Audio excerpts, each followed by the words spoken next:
Boa noite a todos, sejam todos bem-vindos. Mais uma quarta-feira, estamos aqui em nome de Jesus, pedindo as bênçãos dele para o nosso encontro, para os nossos entendimentos, que nós possamos ser inspirados no melhor entendimento e fortalecidos na prática de seguir aquilo que Jesus veio nos ensinar. Hoje, 16 de dezembro, é o nosso último encontro desse ano de 2020. Nós pedimos a Jesus que possamos continuar esse trabalho no ano que vem, 2021. Retornamos no dia 13, é isso, né, Gustavo? Para quem acompanha as gravações, saber aí. No dia 13, nós retornamos, estou na segunda, se eu não me engano, deve ser a segunda, quarta-feira, né? Bem-vinda, Joyce, de janeiro. E nós estamos estudando o capítulo 11º do livro Jesus e Atualidade. O nome desse capítulo é Jesus e Decisão. Nós já fizemos a primeira parte. Isso, muito obrigada, Gustavo. O Gustavo confirmou aqui, segunda quarta-feira de 2021, se Deus, nosso Pai, de misericórdia e bondade, assim o permitir, estaremos aqui reunidos novamente daqui a essas 3 semanas. Então, eu vou fazer a apresentação para vocês, fazendo uma breve, como sempre, né, uma breve sinopse do que nós vimos a semana passada e continuar nossa leitura de Joana.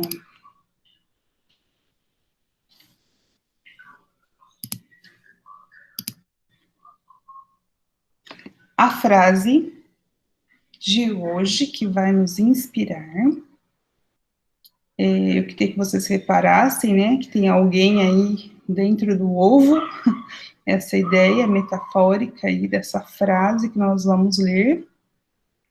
É uma frase que está lá num livro chamado Busca e Acharás, a autoria de André Luiz, do espírito que nós conhecemos como André Luiz, psicografia do nosso querido Chico Xavier.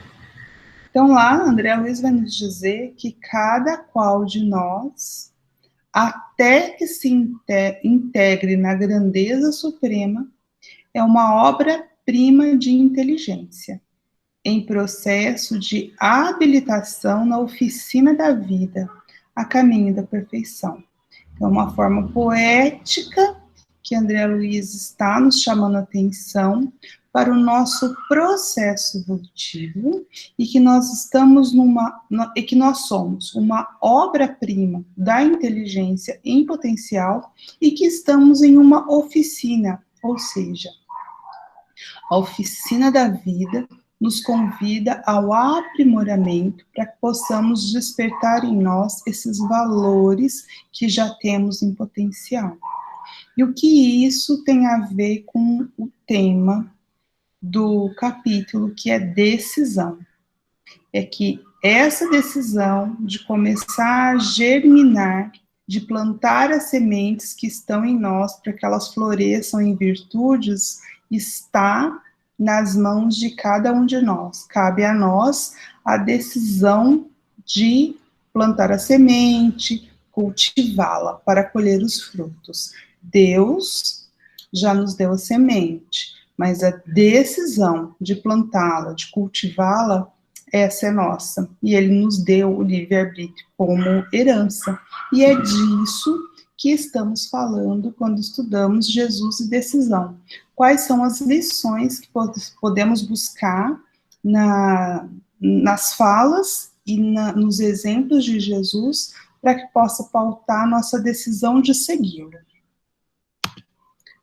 Então, hoje é 16 de dezembro e, como eu já falei, quase tudo que está escrito aí, o capítulo que estamos estudando, esse 11º, a primeira parte é sobre o real interesse, a segunda parte desse capítulo é o convite de Jesus.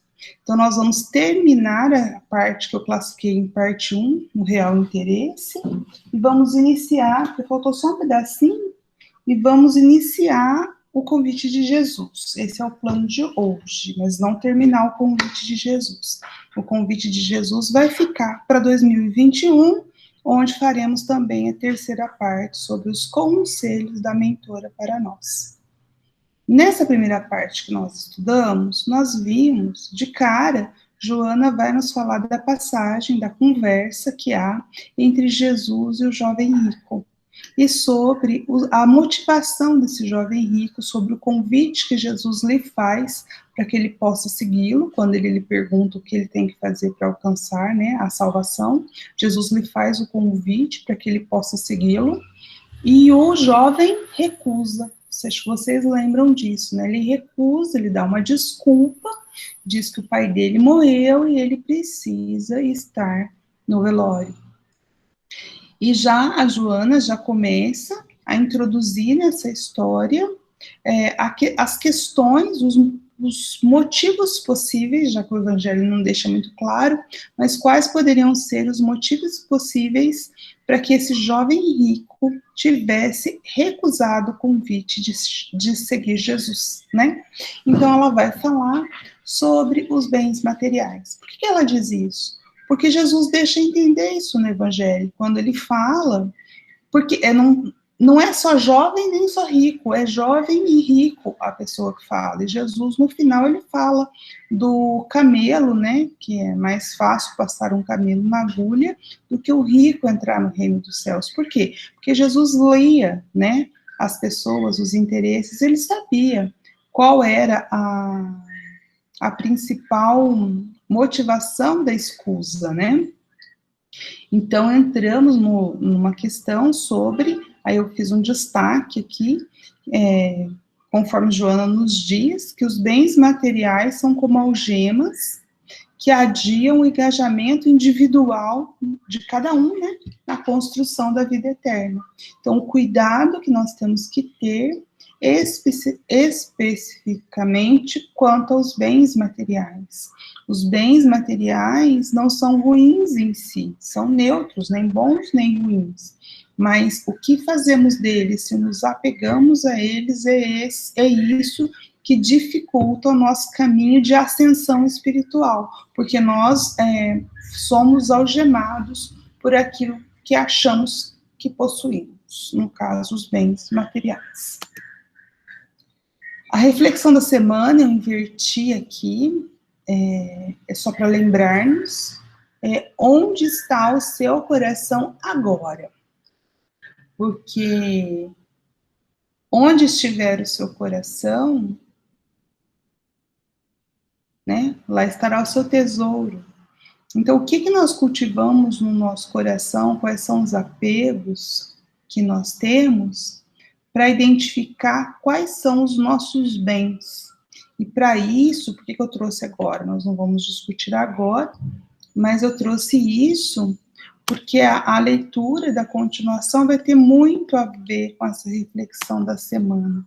Lembra que eu pedi para vocês a semana passada que vocês colocassem na posição do jovem rico. Então, vamos lá.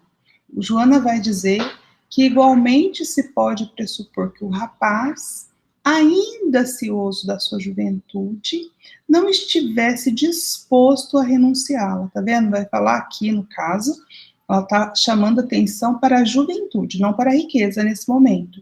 Então, como o rapaz era jovem, acho que o Fernando, se eu não me engano, falou bem disso semana passada, né?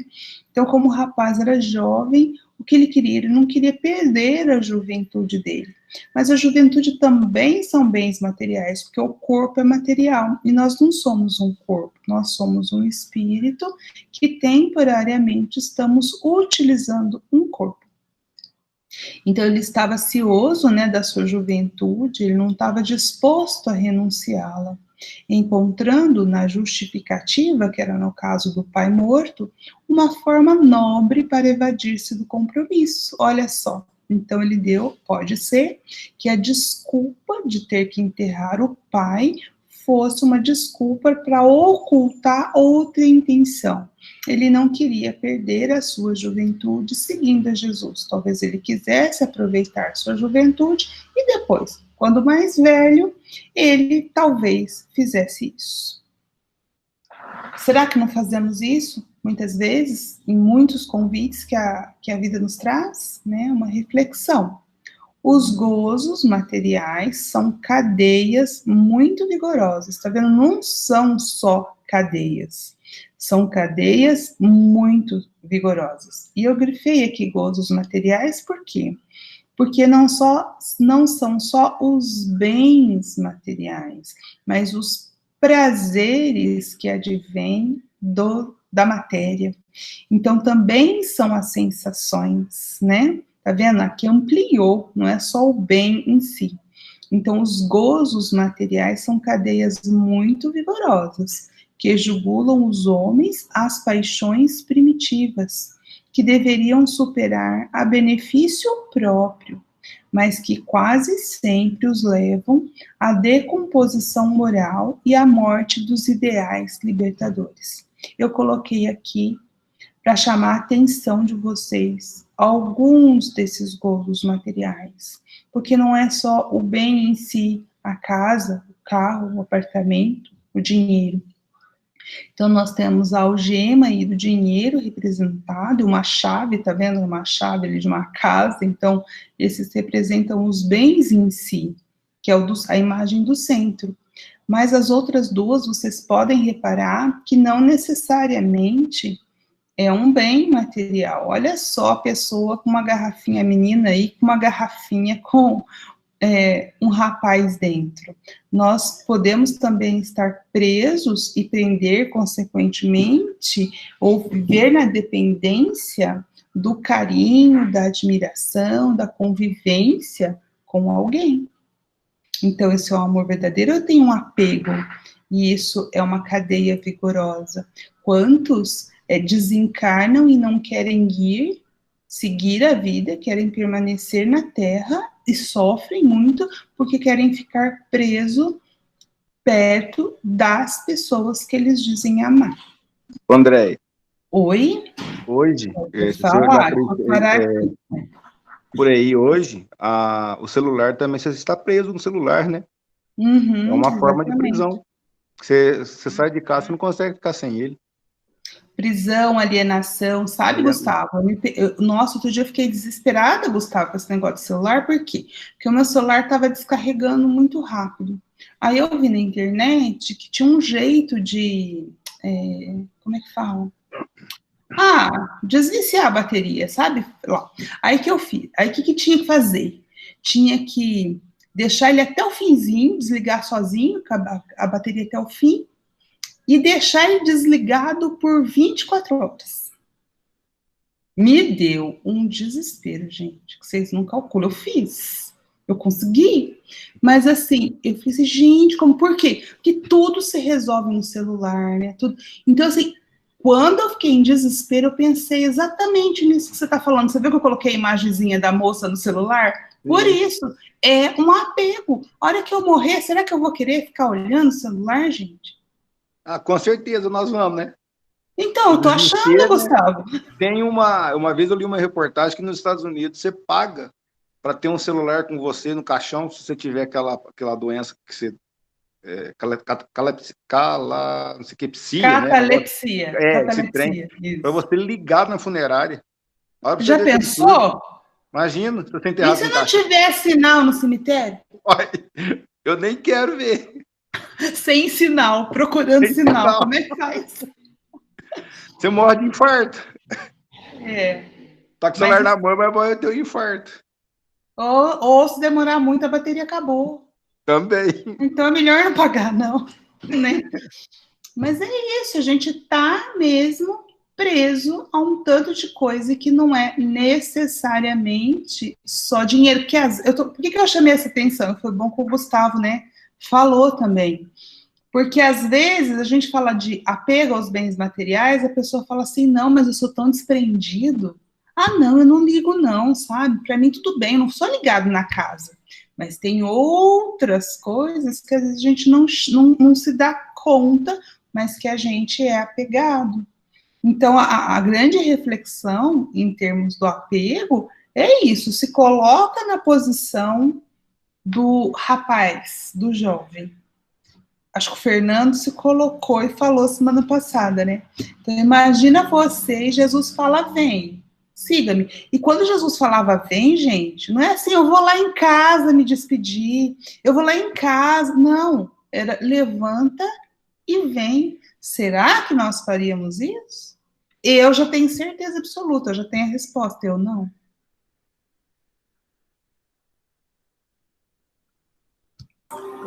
Cada caso é um caso, né, Andréa? Porque, no caso já com Joana, ela queria segui-lo e ele fala, não, aí já não.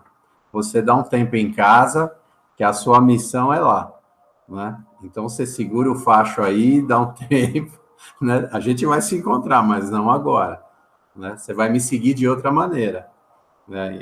Eu acho que a gente tem que... Porque senão fica parecendo, né, que tudo... Não, tudo tem um propósito, né? Justamente, seja para ajudar uma pessoa, ou mesmo nos ajudar, né? Que nesse caso, porque quando a gente pega o Evangelho, né, e lê, outros querem seguir ele também, né? Se eu não me engano, acho que tem não lembro agora, samaritano, não era um coletor de imposto, que ele fala, não, eu vou te seguir. O Zaqueu, não era o Zaqueu? Não, é um outro. O Zaqueu segue depois. Que ele fala, não, ó, você pode seguir, mas deixa eu só lembrar, meu, é árduo o negócio, hein? Não é simplesmente vamos, porque você está com Jesus do lado, não vai ter problema. Ele falou, ó, não tem nem travesseiro, é uma pedra, hein? Então, deixa eu mostrar para vocês assim. Então, com cada um, ele agiu de um jeito, né? Ele age porque é lógico, Jesus, caso à parte, você vem com a farinha, ele já está com o fubá, né? O bolo já está pronto, né? Ele já sabia qual era a intenção. Mas cada caso, realmente um caso, tem que se pensar mesmo. Isso mesmo, quer dizer, porque ele nos lê, né? Ele sabe o que a gente precisa. No caso do jovem rico, tinha chegado a hora dele, e ele podia ter escolhido uma outra coisa, assim como Judas também tinha essa decisão a fazer. Então, assim, por isso que está no capítulo de decisão. Chegou numa encruzilhada no caminho, Jesus disse para ele, larga tudo, entrega aos pobres e vem. Ou seja, ele teria uma nova vida. O que ele decidiu? Os gozos materiais. Ele queria os dois, né? Ele falou, eu agora vou enterrar meu pai, vou fazer o papel, né, do homem mais velho, como eram os costumes da época. Então, aqui eu garanto essa parte material e depois vou chegar lá em Jesus e aí eu cuido da parte espiritual, né? E muitas vezes não é assim, porque a gente também não tem o domínio do tempo. A gente não sabe o que vai acontecer amanhã, né? Então, é muito gozado, é que nem a gente aqui. Vamos estudar aí o Evangelho. Olha, vamos fazer o seguinte, primeiro vamos deixar, né, meu filho se formar, eu vou me aposentar, depois eu pego uma previdência, eu vou cuidar do gado, a hora que eu tiver legal, um tempo, aí eu me dedico ao espiritismo. Tá, legal. Mas será que você vai ter tempo? Você sabe se acabando a aula já foi, né? Será que você vai ter tempo para isso, né? Então, muitas vezes Mas é difícil você tomar decisões assim, né? Porque indiretamente a gente acha que a gente vai dar uma perpetuada aí, né? Ninguém vai com 20 anos, né? E você tomar uma decisão dessa, na idade que eu acho que ali o rapaz tinha, eu acho muito difícil. Até hoje, para a gente, em algumas decisões, que não precisa ser dessas, hein? Decisões... É isso que eu falei, já me coloquei, eu não iria. Eu também sinceramente falando. Me conhecendo, eu com 18, 20 anos, ia ser complicado. Eu ia falar assim, é a mesma coisa, se a morte, vou falar de morte, se a morte vier hoje, me perguntar se eu quero, eu falar, não, mas eu tenho 2 filhos pequenos, não posso ir agora, porque eu tô fazendo isso. É isso, gente, essas são as nossas escusas. Ao invés de se libertar, a gente se amarra em muitas coisas ligadas à terra. Então, eu não estou criticando aqui, tá vendo? Eu só estou trazendo. É importante que a gente reconheça. Por quê? Porque muitas vezes as pessoas ficam assim, não, mas eu sou tão desprendido. Será que é mesmo? Tão desprendido? Por quê? Porque qual que é a nossa proposta nesse estudo? Quem estava lá no primeiro encontro? Quem estava? Olha, daqui eu acho que é só o Ronaldo e o Márcio. Autodescobrimento. Isso. Tá vendo? Obrigada, Márcio. Então, a nossa proposta é autodescobrimento. Então, aqui ninguém está pedindo para que vocês façam exatamente isso do jovem, quer dizer, ao contrário do jovem rico, né, que a gente pode imaginar. Nós estamos vendo essa história porque significa que eu preciso largar tudo, fazer voto de pobreza e ir, sei lá, me internar no mosteiro. Não é isso. Não é isso, como o Fernando bem adiantou aqui, ó, a cada um Jesus sabia da sua necessidade, então nós não sabemos da nossa, mas como a nossa proposta aqui é autodescobrimento, é olhar para esses exemplos e ver o que tem das desculpas do jovem rico em nós, porque é só assim, conhecendo o que nós temos, que nós podemos ir trabalhando, e essa é a proposta até do estudo de hoje. Vai ter algumas coisinhas na hora que chegar no convite de Jesus, que por enquanto ela só está falando das desculpas do jovem rico, que eu acho, vou falar por mim, pode ser que vocês não tenham, que eu tenho quase todas elas. Eu me identifico com o jovem rico, apesar de não ser jovem nem rica, mas em relação às escusas, né? Ah, não vou fazer isso agora por causa disso, por causa daquilo outro, nós temos. Nós acabamos tendo, e então, reconhecer isso em nós já é um passo para ir gradativamente mudando. Tá bom? Certo? Desculpa, gente, falar, mas acho que como é autodescobrimento, nós precisamos buscar. Aí cada um olha para dentro de si aí e identifica. E fazer com sinceridade, né? Não precisa nem contar para nós. Né? Com se você for, e se não, você não é quantitativo, qualitativo. E se você chegar à conclusão que você é desprendido mesmo, não precisa contar para nós também. Aí você descobriu que você é missionário, você fica quietinho, que depois a gente vai ver. Não precisa contar também não, né, Fernando? Não precisa destaque, não. Você não precisa destaque nenhum. Não, eu acho que isso vem até naturalmente, né? Porque você não precisa dar alarde, né? As suas atitudes, né, já vão ser notadas até pelos, né? Começa com aqueles que te cercam, eles já vão notar. Alguns, destaca-se, né? Se afastam, né? Vai dizer, pô, o Ronaldo mudou, cara. Ele era um cara assim, participava, agora ele só quer, sabe? Só quer saber de ir lá no hospital, ler livro para velhinho, pô, não vem mais. Quer dizer, então, para esse grupo, você já se tornou chato. Então, normalmente, né, quando você faz mudanças também, mudanças acontecem ao redor. Né? Vai ter afastamento e você tem que estar preparado para isso, né? Essa missão não é fácil, né? Vão falar mal de você, você vai passar de N situações, até porque são coisas novas também. Vem medo, vem um monte de coisa, mas é assim, não tem isso, né? A gente tem que encarar, né? Ainda mais nós que estudamos, né? A gente tem um pouquinho mais, vamos dizer, nessa parte espírita, né? Então é aquela coisa, se aumentou a caçamba do caminhão, vai vir mais entrega, né? Então se prepara que vem mais serviço. Né? Exatamente. Vamos ler mais um pouquinho, que tem mais coisas que a Joana vai nos cutucar. Não parou por aí, não. Prepare-se, coração. Então, vamos lá. Então, a gente já viu nossos apegos aqui, né? Aí, aqui eu já contei, mas eu vou falar rapidinho, porque tem umas leituras que eu queria fazer. Eu contei, semana passada, que nesse livro aqui, Primícias do Reino, a Amélia Rodrigues vai nos contar a visão espiritual, né, que ela teve, que ela coletou informações lá no plano espiritual sobre essa passagem, sobre o que aconteceu com esse jovem rico. Porque depois que ele escusa o convite, ele não aparece mais na Bíblia. Mas o que aconteceu? Aí ela diz que esse jovem, ele buscava as competições em Cesareia, e todavia ele ignorava que se essa busca, ignorava que essa busca representava uma realização ou uma fuga. Então, tá vendo? Então, ele queria o que? As glórias do mundo, porque ele era jovem. Então, não era só a riqueza. Além de ser rico, ainda ele participava das competições para ser o herói, para ter a visibilidade social. E essas realizações, ele não sabia que essas realizações que ele fazia, na realidade, era uma fuga, né? Jesus convida, e ele fala para ele, renuncia a tudo e segue-me.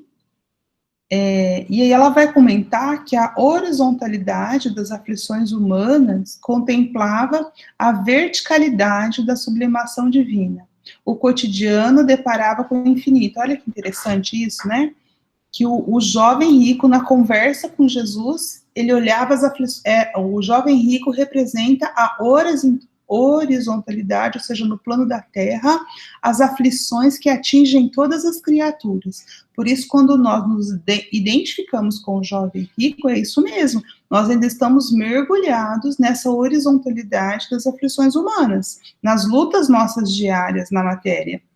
Então, era a horizontalidade das aflições humanas no jovem rico, com a verticalidade, ou seja, indo para cima, né, da sublimação divina de Jesus, do convite que Jesus estava fazendo. Era o cotidiano, ele estava amarrado pelas teias da matéria, se deparando com a vida espiritual que era infinita. E aí, quem venceu? A horizontalidade das aflições humanas, porque ele disse, não posso seguir-te agora. Aí ele fala, perdoa-me, se me amas. Então ele diz, agora não posso. E quando ele fala agora eu não posso, que a gente pode entender, um dia sim, né? Só que uma semana depois, Jesus talvez desconfiasse disso, talvez pudesse, por uma decisão diferente do jovem, ter acontecido diferente, mas o que foi de verdade é que ele recusou, ele foi para as competições em Cesareia, e numa manobra menos feliz, um carro de biga vira e um corpo tomba na arena, despedaçado pelas patas velozes dos cavalos em disparada. Quem poderia dizer que isso aconteceria? Então, a juventude, que ele não pôde largar, as competições para a glória, que ele não pôde largar para seguir Jesus, ou o dinheiro que ele não pôde largar para seguir Jesus. Ele não seguiu Jesus, mas ele teve que largar tudo isso, porque quando a alma se separa do corpo nesse fenômeno que chamamos de morte, tudo deixamos aqui, só levamos aquilo que de fato pertence à alma. Então, quem dirá? Como diz o Fernando, né? Não sabemos o que vai acontecer amanhã. Será que Jesus não tinha feito essa leitura nele? Ele já estava convidando? Vem, né? Mas ele não quis. Então, se ele não quis, se não foi de um jeito, a perda, se ele não pôde desfazer-se de tudo, seja do dinheiro, seja das glórias humanas, ou seja, tá vendo que aqui fala, lá no Evangelho fala dos bens materiais. Aqui a Amélia Rodrigues vai mais profundamente, ela vai nos gozos materiais. E ele teve que largar. Ou não, né? Porque a gente não sabe como é que foi no plano espiritual, se ele continuou apegado. É isso, esse é o grande perigo quando nós nos apegamos. É isso, gente. Então, vamos lá mais um pouquinho.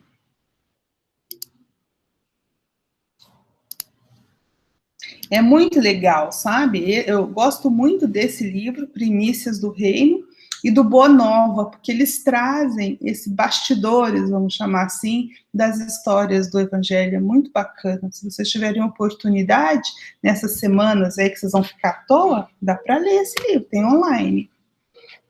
Aí, Joana continua.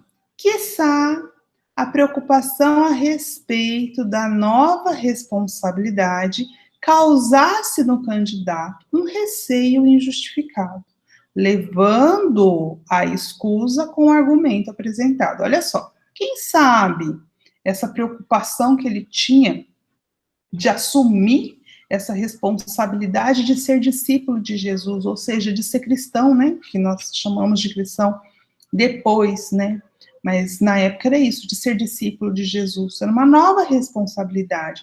Quizá essa preocupação dele, que ele, né, usou aí o argumento para dizer que não ia, fosse justificado, mas não foi. Era um receio injustificado. Era a oportunidade que ele tinha de viver uma nova vida, de renascer na mesma vida. É possível renascer na mesma vida? É possível. Muitas vezes isso nos chega com um convite, como para ele foi um convite de Jesus, mas muitas vezes tem um convite da vida, através de uma doença. Quantas vezes a gente não passa por uma enfermidade, essa enfermidade modifica toda a nossa postura, é um convite da vida para que nós mudemos, demos uma guinada na nossa vida, porque na direção que ela estava, não estava bem. E aí eu trouxe, quando eu li essa frase, eu me lembrei da conversão de Saulo na estrada de Damasco. Lá do livro Paulo e Estevão, fui buscar, né, que pode representar essa guinada, essa mudança de rumo. Porque Paulo estava numa trajetória de perseguição ferrenha, já tinha apedrejado Estevão, já tinha perdido Abigail, e estava indo para Damasco prender Ananias, que era um discípulo de Jesus também, ou seja, nessa perseguição alucinada, com a firme convicção, porque para isso Saulo, né? Saulo tinha convicção que ele estava fazendo a vontade de Deus, tá vendo? Então ele estava agindo por fé, não era por má vontade, que ele perseguia os cristãos. Então, quando está às portas de Damasco, ele vê uma luz muito forte, e dessa luz, ele fica cego, porque a luz é tanta, já viu, se tiver uma luz muito forte, você fica cego, né? Turva, tudo, ele ficou cego, literalmente. Quando ele ficou cego, ele ouviu uma voz, mas só ele ouviu. Então já era a mediunidade dele despertando, né? Aí ele ouve Jesus dizendo assim: Saulo, Saulo, por que me persegues? Quando ele ouve essa voz, ele percebe que aquela luz, que aquele ser luminoso era Jesus, que ele não havia conhecido enquanto estava encarnado, né? Ele se converte, morre, reencarna na mesma vida, morre Saulo e nasce o apóstolo Paulo, o grande apóstolo Paulo. É na estrada de Damasco. Aí ele responde: Senhor, que quereis que eu faça? Então, isso que eu estou contando para vocês, né, tá em detalhes lá no livro Paulo Estevão. E por fim, eu trouxe mais uma fala aqui do apóstolo Paulo, mas agora já quase no fim da vida, na segunda carta aos Gálatas, na carta aos Gálatas, lá no capítulo 2, versículo 20, que já com bastante idade, né, idade avançada, Paulo vai declarar: já não sou eu quem vive, mas o Cristo vive em mim. Enquanto o jovem rico disse não ao convite de Jesus, porque ele tinha jogos na Cesareia, porque ele tinha que enterrar o pai, né? O que fez Saulo? Quando caiu em si, porque é isso, gente, tem uma hora que a gente tem que cair em si, né? A gente vive na ilusão, é isso. O Saulo vivia numa ilusão de que ele estava fazendo a coisa certa.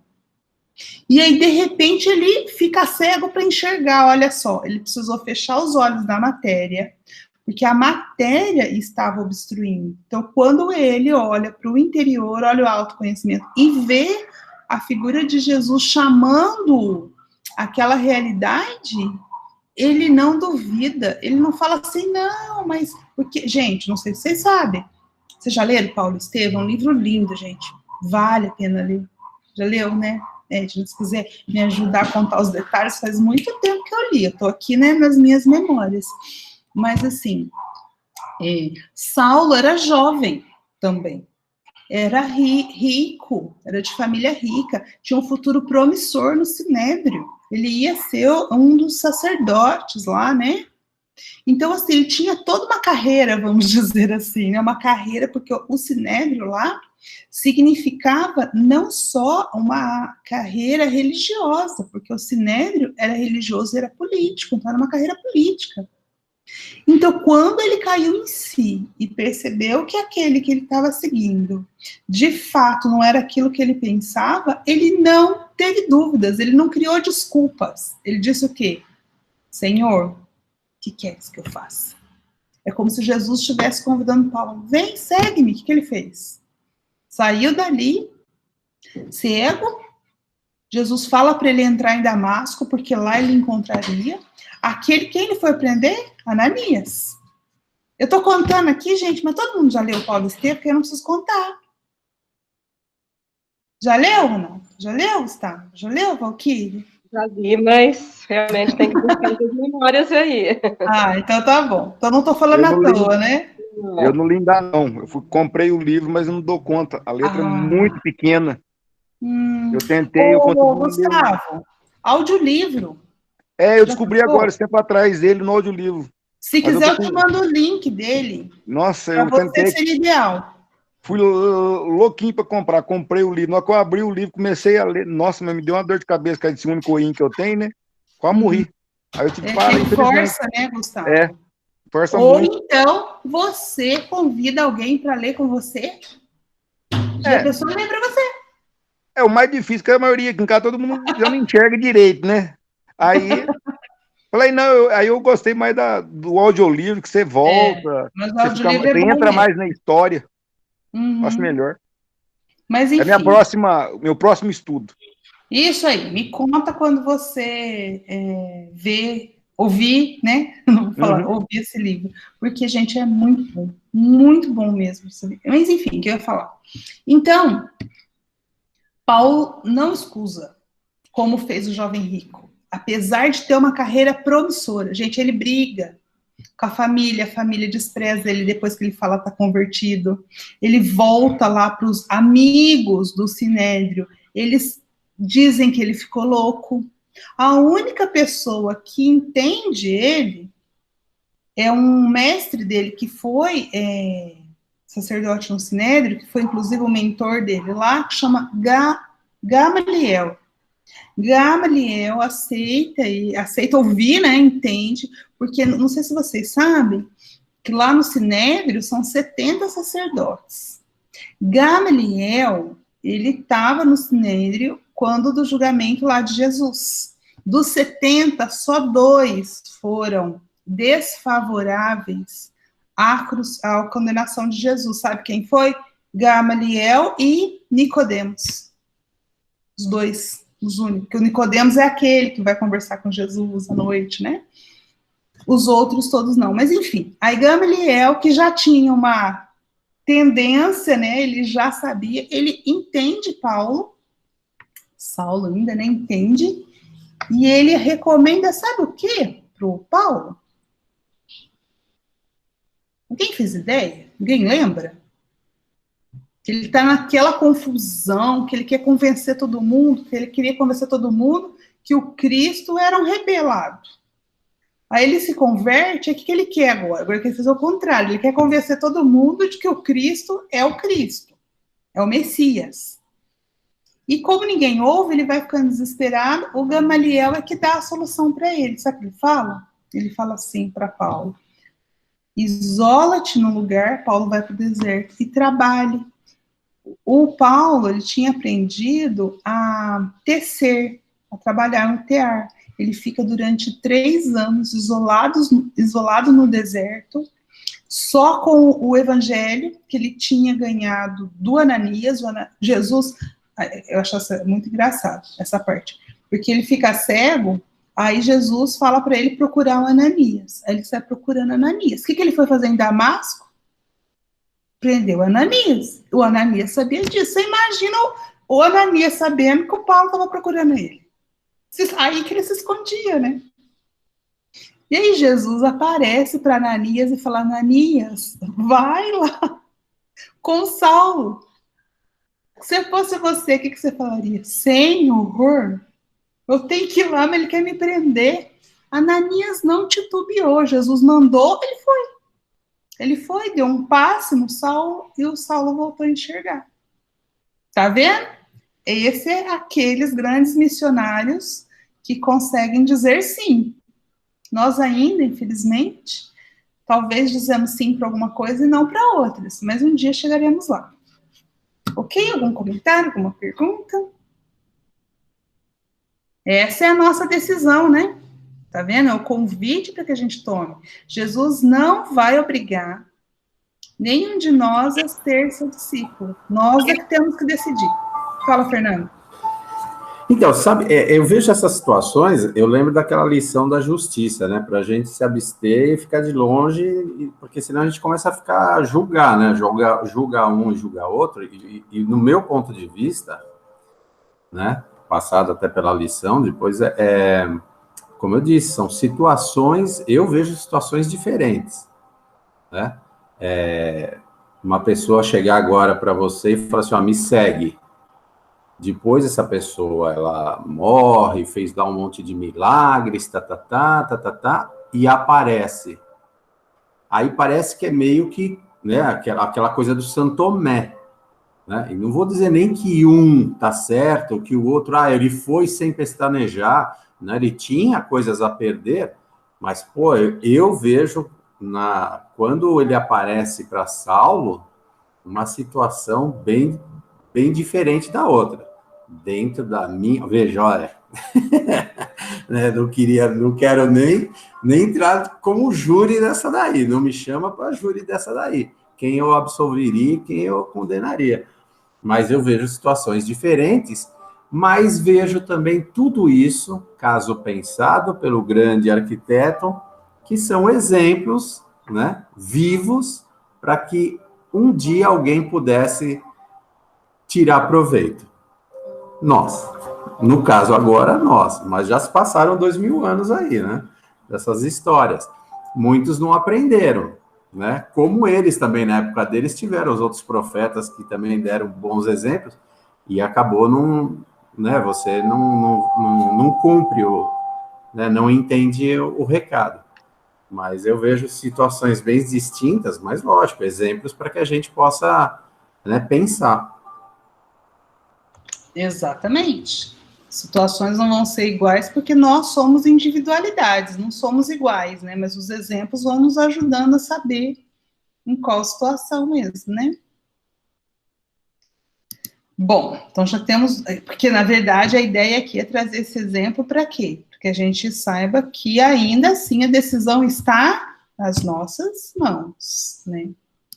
Vamos ler mais um pouquinho.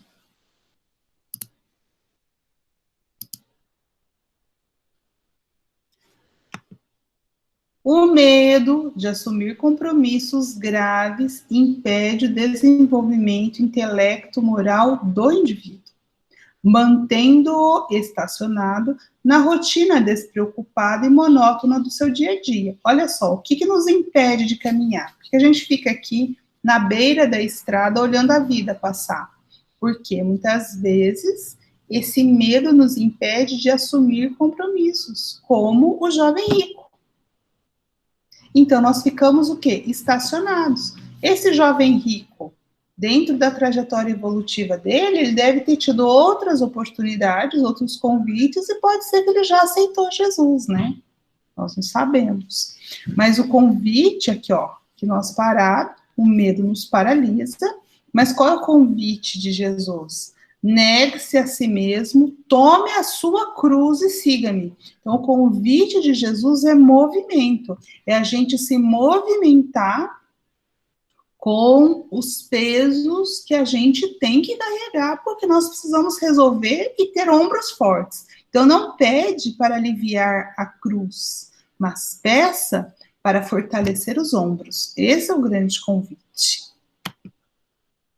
Eu vou ler alguns, para a gente ver se a gente termina, né? O convite de Jesus, agora já entramos no convite, né? O convite de Jesus, faça acompanhar de um programa intenso, tá vendo? O convite de Jesus, como a gente já bem identificou, não é fácil.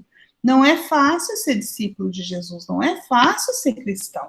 O convite vem com uma programação intensa, iniciando-se na renovação íntima para melhor, olha lá, autoconhecer para se renovar Como é que eu vou consertar aquilo que eu nem sei que está estragado, né?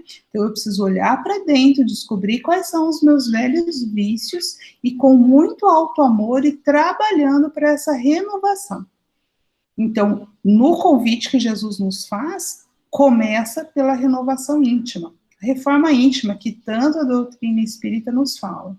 E continua, não basta nos reformar, né? Nós vamos nos reformando e prosseguindo na ação construtiva do bem em toda parte, ou seja, até que nós nos tornemos bons, benevolentes.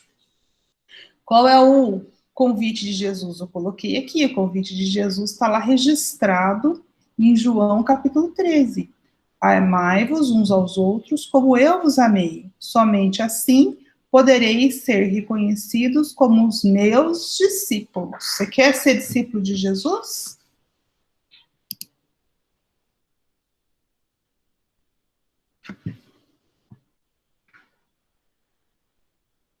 Jesus faz o convite e já dá o caminho. Amai-vos uns aos outros. Jesus não falou nem me ama. Ele não falou não me ama, me adora, ame a Deus, porque ele sabia que quando nós fôssemos capazes de amar-nos uns aos outros, a gente já estaria adorando a Deus, né? Esse é o programa de Jesus, e que não é fácil, né, gente?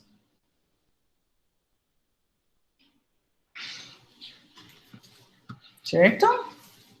Um comentário? Então, nós vamos ler mais um pouquinho. Estamos chegando no fim. Mais um exemplo eu vou trazer para vocês aqui de decisão.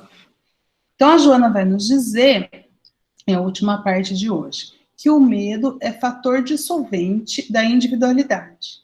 O que é fator dissolvente? Lembra que a gente está trabalhando na nossa evolução para a nossa individuação, nosso processo de despertar esse eu divino em nós, as nossas potencialidades, as nossas virtudes, né? Só que o medo é um fator dissolvente, o medo dissolve isso, né? Como se fosse um detergente na gordura. Então, o medo não é bom para nós nesse sentido, porque a gente fica temerário de enfrentar a vida. Qual foi o último capítulo, seu Márcio? Me ajuda. Por que foi? A gente precisava entender o que esse medo significa, né? Jesus e coragem. Isso. Então para tomar decisão, eu preciso ter coragem, né? Sem dúvida nenhuma. Aliás, precisa ter coragem até para ter coragem do autodescobrimento. Para olhar para dentro, né? Precisa de muita coragem. Precisa de vontade num primeiro instante e de muita coragem daí em diante. Exatamente. Para acender a luz não é fácil. Então, o medo é fator dissolvente da individualidade humana, responsável por graves desastres. Olha só que ela está nos chamando a atenção. O medo que nós temos em não tomar a decisão é responsável por graves desastres e crimes. Quantas vezes o violento, na verdade, é aquele que teme ser subjugado. Por trás da violência, da agressividade, né, pode estar o medo. E isso poderia ser evitado se nós tivéssemos mais coragem para tomar decisões mais acertadas. Então, esse medo é força atuante que conduz à morte das realizações dignificantes das próprias criaturas. Ou seja, o que a gente vem falando, o medo nos paralisa. Nós ficamos parados à beira do caminho. Eu trouxe mais um exemplo de decisão para vocês lá do Evangelho. Vocês já ouviram falar na história do cego Bartimeu, da cura do cego Bartimeu? Ele morava em Jericó. Quando Jesus passou, ele era cego, ninguém quis levar ele até onde estava Jesus, que ele precisava ser guiado, né? Ninguém quis, porque todo mundo queria para si ver Jesus, enfim, estava aquela confusão. O que Bartimeu faz? Ele começa a gritar: Jesus, filho de Davi, tem misericórdia de mim. E aí, como ninguém ouviu, ele gritou de novo: Jesus, filho de Davi, tem misericórdia de mim. E assim ele foi repetindo: Quem estava mais próximo começou a gritar com ele, fica quieto, Bartimeu, né? Começaram a dizer para ele ficar quieto. E quanto mais falavam para ele ficar quieto, mais ele gritava. Jesus, é claro que estava ouvindo, mas aqui a lição é essa. Jesus queria medir, vocês vão ver já já na continuação da conversa, queria medir qual era a vontade, qual era a decisão, se Bartimeu de fato estava querendo ser curado. Então, quando ele cansa de gritar, né, grita bastante, aí Jesus pede a um dos discípulos que vá buscar Bartimeu e traga até ele. Quando o trazem, o que Bartimeu faz? Essa é a parte mais interessante da cura. Bartimeu larga a capa, diz isso. Sabe o que significa essa capa? A capa do cego Bartimeu, ou do cego de Jericó? Para você ser pedinte, o Império Romano tinha que permitir que você fosse pedinte. Então, você tinha uma capa de pedinte, tá? Então, você passava lá para uma análise, né? E aí você tinha essa capa. E essa capa era disputada, porque todos os que precisavam pedir, precisava da capa para ser pedinte. Quando o cego Bartimeu ele tem tanta vontade, tanta certeza, tanta fé e confiança em Jesus, que ele não espera ser curado, ele já larga a capa. Daqui a pouco nós vamos tentar entender, já vão pensando aí, quais são as nossas capas, e se nós estamos dispostos a largar. Então ele já larga aquela capa, e aí Jesus diz assim para ele, que queres que te faça? Gente, o cara era cego, o que será que ele queria? Que nascesse cabelo? Não, né? Jesus sabia o que ele queria, mas quando Jesus faz essa pergunta, ele está nos ensinando o seguinte, Jesus pode fazer, mas a questão é, nós queremos? Então Jesus fala, que queres que te faça? Bartimeu não titubeia, mestre, quero ver. Quando ele fala isso, com toda a vontade e decisão, Jesus diz, está bem, a tua fé curou-te. Então, tá vendo? O que acontece? Nós temos a decisão. Jesus, o ser mais poderoso, o espírito mais evoluído que passou por aqui, não fazia todas as curas. Por quê? Porque ele não podia? Poder ele tinha, mas não estava nas mãos dele, como nunca está nas nossas. Ele podia dar um auxílio, mas o poder da decisão de como nós vamos tomar a nossa vida está em nós. E por que Jesus pôde curar?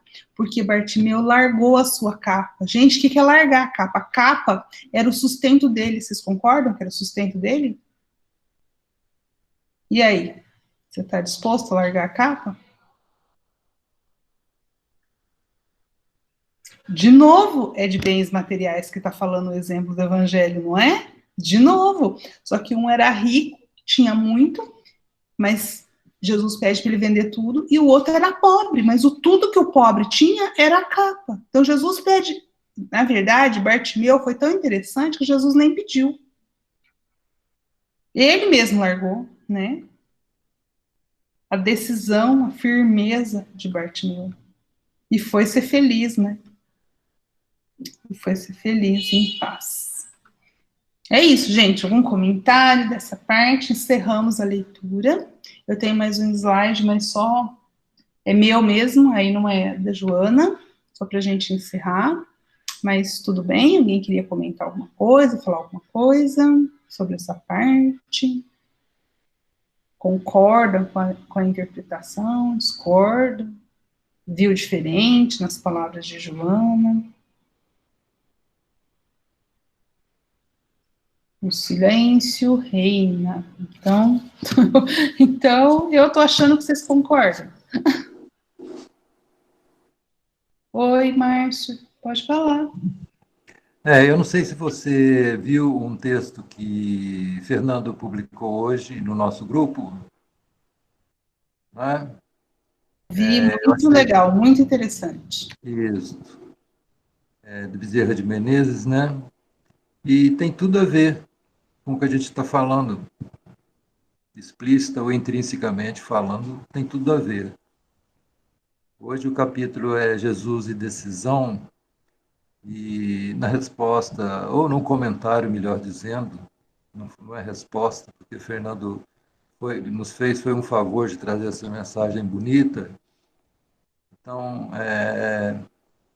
eu fiz, não sei se corretamente ou não, mas aliei ao processo de teste, né? E todo teste precisa de escolhas, né? E a gente precisa de ter decisão na hora de fazer as escolhas, assim como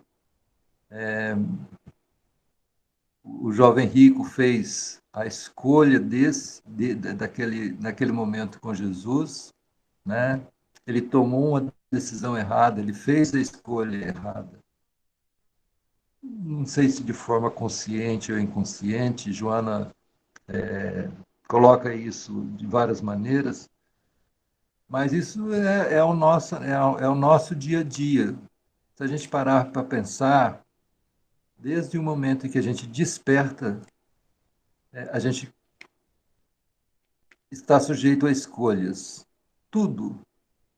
Até o simples, vou fazer uma oração e me levantar, ou não vou fazer nenhuma prece e me levantar. Ou simplesmente, não vou me levantar agora, não. Vou ficar mais 20 minutos, acaba ficando uma meia hora na cama. E assim por diante. Tudo no nosso dia são escolhas. Nós somos chamados a tomar decisões, né? E a gente não reflete, está tudo ligado no automático e a gente vai fazendo e não percebe. A gente é muito descuidado com relação a isso.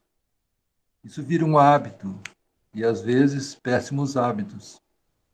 E para a gente voltar atrás, né, refazer tudo isso, é aquilo que já foi falado anteriormente, né? Nós temos que sair da nossa zona de conforto, deixar a nossa comodidade, os nossos prazeres materiais ou não, né? Conforme você disse, pode ter os gozos, né? Nossos momentos de lazer, abandonar a nossa casa quentinha. É difícil fazer isso depois que se cria um hábito. Então, é muito importante que a gente fique atento ao momento da decisão para fazer a escolha correta. E se ela não for correta, que a gente, de uma maneira mais breve possível, possa refazê-la de uma forma mais correta. Eu achei muito legal o texto do Fernando me enviou, porque, por motivos muito particulares, de um certo tempo para cá, como eu disse, eu passei a ver todas as pessoas que, de certa maneira, são excluídas ou tidas de uma forma muito preconceituada no nosso meio. Eu comecei a olhar de uma maneira diferente. Eu tive uma experiência muito legal uma vez que eu conversei com um rapaz. Eu tenho certeza que ele fazia uso de droga. Nunca conheci, nunca vi, tinha visto ele antes. Mas ele me parou me pedindo, não sei se dinheiro, um cigarro, não sei, alguma coisa assim. E eu dei o dinheiro ou o cigarro e comecei a conversar com ele. Estiquei conversa, como se diz. Você precisa como é que o cara ficou feliz, né? Então a gente precisa de largar o preconceito de lado. Tem um senhor que fica ali na porta do supermercado de São Paulo, daqui de Alfena, sabe quem que eu estou falando? Raras pessoas dão um bom dia para ele, raras pessoas param para conversar com ele. Às vezes passa, faz uma chacota com ele toca o barco para frente, mas ele ficou meu amigo e eu fiquei amigo dele. Então a gente precisa de largar abandonar essas coisas que a gente carrega e tomar decisões de uma forma mais light, né? Porque, conforme o texto que o Fernando nos colocou, nós não sabemos o dia de amanhã. Talvez amanhã nós estejamos no lugar daquelas pessoas, né? Pode ser um ente querido nosso que, por um motivo ou outro da vida, venha se colocar naquela posição de, de segregado, né? De excluído. Então, essa decisão, esse poder de decisão, a gente tem que meditar muito sobre isso e reflexionar muito bem a respeito das decisões que a gente toma de forma, às vezes, até intempestiva. É só isso. Muito obrigada, seu Marcos. É só isso, não, é tudo isso, né? É tudo isso. Que bom que a gente pode, né, refletir sobre isso. E tentar tomar melhores decisões. É esse o convite que a vida nos traz, né, gente? Eu acho até que a gente não deve ficar só na leitura, né? Só nesse momento, nessa 1 horazinha, 1 hora e meia. A gente tem que exercitar o que a gente está ouvindo, né? A gente tem que assimilar isso e exercitar, porque senão é tempo perdido. Com certeza. É o conhecer, entender, praticar e viver o Evangelho da Alcione, lá no livro Renúncia, ela fala isso, né? Então, aqui nós estamos fazendo o quê? Conhecendo. Aí nós temos ainda que entender, vamos entendendo aos pouquinhos, isso é de cada um, interiorizando, depois praticar em alguns momentos da nossa vida, até que aquilo vai se tornar um hábito. Quando aquela questão do Evangelho se tornar um hábito para nós, nós seremos livros vivos do Evangelho. É esse o convite. E não se importar com quem está ao nosso redor, não, viu, Fernando? Se a gente perder 10 amigos, pode ter certeza que esses amigos estão entre aspas. Ah, sim. Aquele negócio, a minha evolução é entre mim e Deus, não entre eu e meus 10 amigos, não. Ah, mas eu acho que se vai esses 10, gente, volta Chega a 20, mesmo que seja desencarnado por um espiritual, a gente... É que quando você muda, você muda o dial, né? Muda o que você está sintonizando. Você vai, as pessoas se afastam, mas outras você começa a ver que faz mais sentido. Você cria outro grupo. Aí você cria outra afinidade ali, aí você fala, opa, é por aqui, né? Até que você tem alguma decepção, né? Porque, como dizem, né? Mais cedo ou mais tarde, próximo ou longe, né? Pessoas próximas ou não de você, uma hora alguém vai te decepcionar. Aí é o que a Andrea falou, né? A gente tem que ter ombros fortes, não é para livrar, né? Não é livrarmos do mal, mas me dá forças para encarar o mal. Exatamente, porque aí fica leve. Não é um problema, é um problema quando você não sabe solucionar. Quando você soluciona, não é mais problema. Exatamente. Então, de um tempo para cá, é lógico, a gente pede determinadas coisas, até em oração, em prece, mas é justamente isso, né? Me dê olhos para ver, né, essas coisas, porque muitas vezes a gente fica com medo de determinadas situações e a gente não tem que ter medo, a gente tem que ter sabedoria em lidar com isso, né? Porque senão você, com esse medo, você justamente, é o que diz o texto, você começa a fazer... Falhando, Fernando, acho que ou é a sua ou é a minha internet. Todo mundo está ouvindo bem, Fernando? Estou. Ah, então é a minha. Tranquilo. Mas é bem isso. Esse texto foi gozado, porque assim, a semana passada, não sei se vocês acompanharam na televisão, teve aquela correria na Cracolândia aqui em São Paulo, né? E aí todo mundo que eu conversava falava assim, tem que passar fogo nesse desgraçado, sabe? Bando de desocupado, cada um dava opinião, né? Aí aquilo foi mexendo comigo, né? Eu falava assim, gente, eu acho que ninguém está numa situação dessa porque quer, né? Não, porque aí se ouvia de tudo. Aí, segunda-feira, né, eu fui para o centro e apareceu essa mensagem lá, né? A dirigente falou assim, pega uma mensagem, ela está incompleta no celular, mas eu quero que mandaram ler agora, né? E leu, conforme ele foi lendo, a minha cabeça foi fazendo, sabe quando vai dando os estalos assim? Eu falei assim, gente do céu. Que coincidência! Eu falei, isso tinha que passar em horário nobre. Era a resposta. Né? Tinha que passar em horário nobre. Todo mundo tinha que sentar, pegar aquele texto, né? E discutir em família, em amigos, falar exatamente o que o seu Márcio falou. E aí, amigão, agora a gente tem a pandemia. Quantos não viraram indigentes? Eu ouvi um monte de gente, eu tenho gente que se desesperou, né? E aí, como que você quer ser tratado? Que nem o homem da frente do supermercado? Como que você trata ele?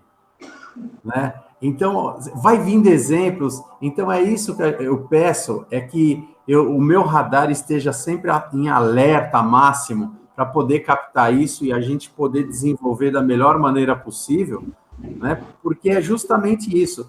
Você não precisa pegar, né, o seu carro, dar para o cara, mas não é isso. Mas se você já começar a não ignorá-lo, né, um aceno, um gesto de cabeça, isso contagia também quem está em volta, né? Porque a pessoa fala, nossa, se ele cumprimentou, não arrancou pedaço, por que eu também não vou falar bom dia, né? São atos assim, né? Eu achei muito legal. E só para finalizar, hoje eu estou tagarela, é justamente assim, eu fico pensando, quando a pessoa ela tem a decisão, ela está no plano espiritual e ela tem que reencarnar.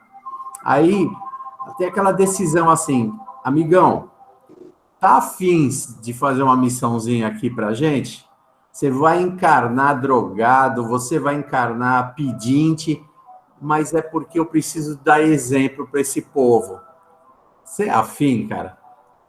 Tem gente que precisa vir desse jeito, mas tem gente que tem que tomar uma decisão assim, ó, não há necessidade, né? Até como Bezerra, você não precisa mais nem encarnar nesse planeta, fazer mais nada, né? Mas ele falou, não, acho que ainda tenho que ajudar muita gente nesse planeta, então me bota lá de novo, mesmo que eu quero ajudar. Então, isso que me chamou a atenção, eu falei, como tem pessoas boas, né, que tomam decisões fantásticas para auxiliar a gente mesmo, né? Então, eu achei demais. Para mim, essa semana, esse texto, dá para a gente fazer um seminário com ele. E olha que interessante, Fernando. Você só conseguiu absorver o que o texto queria te dizer porque você já estava com o radar funcionando. Porque provavelmente outras pessoas que ouviram a mesma mensagem que você não conseguiu fazer essa conexão, né?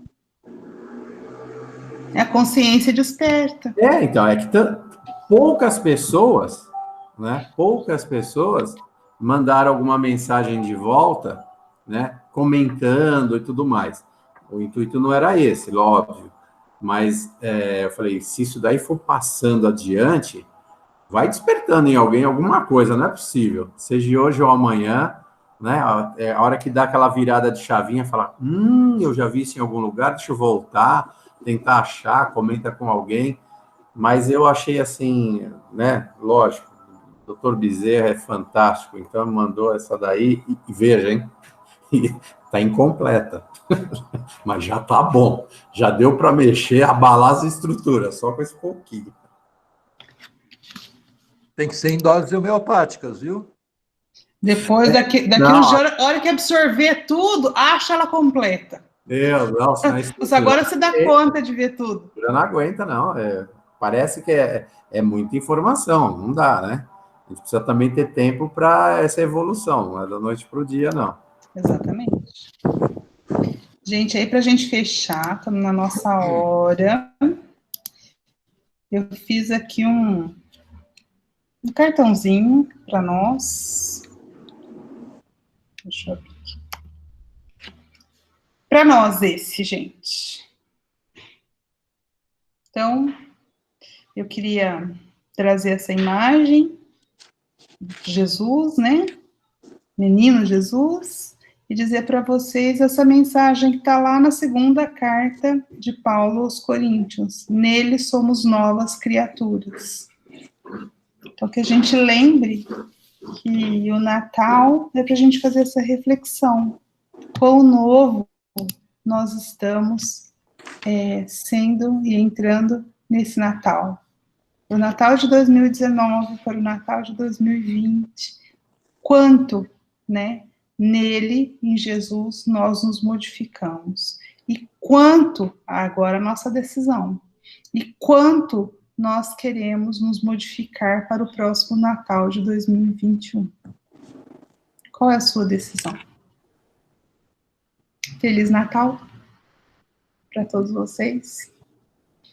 Que vocês possam curtir essa data especial em oração, em família. refletindo em todos os ensinamentos que o meigo Mestre Jesus veio nos trazer, esses exemplos. É isso, gente. Me despeço aqui, agradecendo mais uma vez pela companhia de todos nesses estudos, porque sem vocês eu não estaria estudando, então eu estaria perdendo a oportunidade de estar aprendendo muita coisa. Então eu sou grata a vocês por esse ano que nós passamos e que 2020, apesar de tudo que a gente viveu externamente, internamente para mim foi um ano de muito ganho. Então eu sou grata a Deus, sou grata a Jesus, a espiritualidade que nos dá essa oportunidade, e a vocês, que me dão a motivação para continuar. A gratidão é recíproca, viu? Pode acreditar. No Natal, eu vou mandar uma mensagem para vocês, tá? Opa! Vamos ver. Vamos ver. Não é quarta-feira, mas eu só me manifesto Boas na festas quarta. a todos aí, boas festas, bom Natal. Para todos nós. De paz aí para todos. Bom Natal para todos. 2021 melhor. Muita luz e paz.